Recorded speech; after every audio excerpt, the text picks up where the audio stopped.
Hey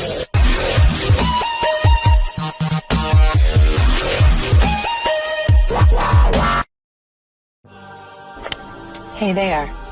Subscribe to my channel and also press this bell icon so you can get latest video notifications. And this is absolutely free.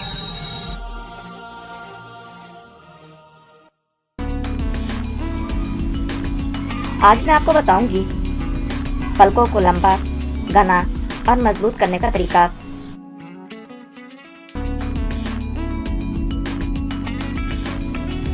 घनी और लंबी पलकें हुस्न नुमाया तौर पर इजाफा करती हैं।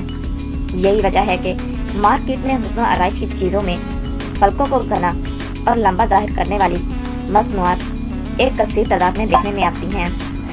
लंबी और घनी पलकों को हमेशा से खूबसूरत और ग्लैमर की अलामत समझा जाता है।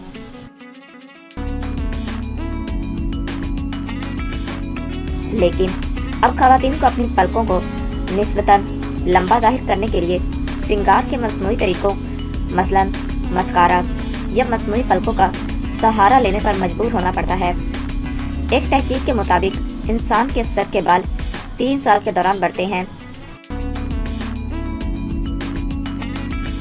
लेकिन पलकें सिर्फ 3 माह में अपनी कुदरती लंबाई तक बढ़ जाती हैं, जिसके बाद वो गिर जाती हैं और इस तरह इनके बढ़ने का दौरानिया सर के बालों की निस्बत खासा महदूद होता है।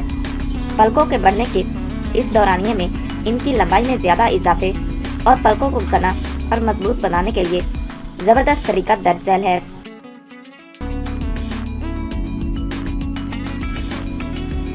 अज्जा: सरसों का तेल 3 कतरे, तिलों का तेल 3 कतरे, दही 1/4 चम्मच।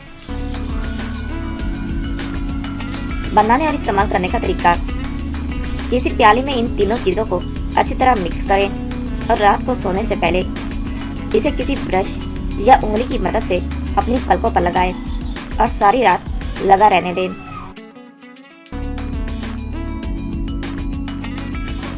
सुबह उठकर चेहरे को ठंडे ताज़ा पानी से धो लें। इसके 1 हफ्ते के इस्तेमाल से ही पलकों की लंबाई में इजाफा महसूस करेंगी और पलकें घनी भी हो जाएंगी। ठंडे और ताज़ा पानी का इस्तेमाल पलकों और आँखों के लिए निहायत मुफीद होता है, जो कि उन्हें सेहतमंद और घना रखने के साथ साथ तरोताज़गी भी फराहम करता है। इसलिए दिन में 2 से 3 दफ़ा ठंडे और ताज़ा पानी से चेहरे को धोएं और नरम तौलिए से चेहरा साफ कर लें।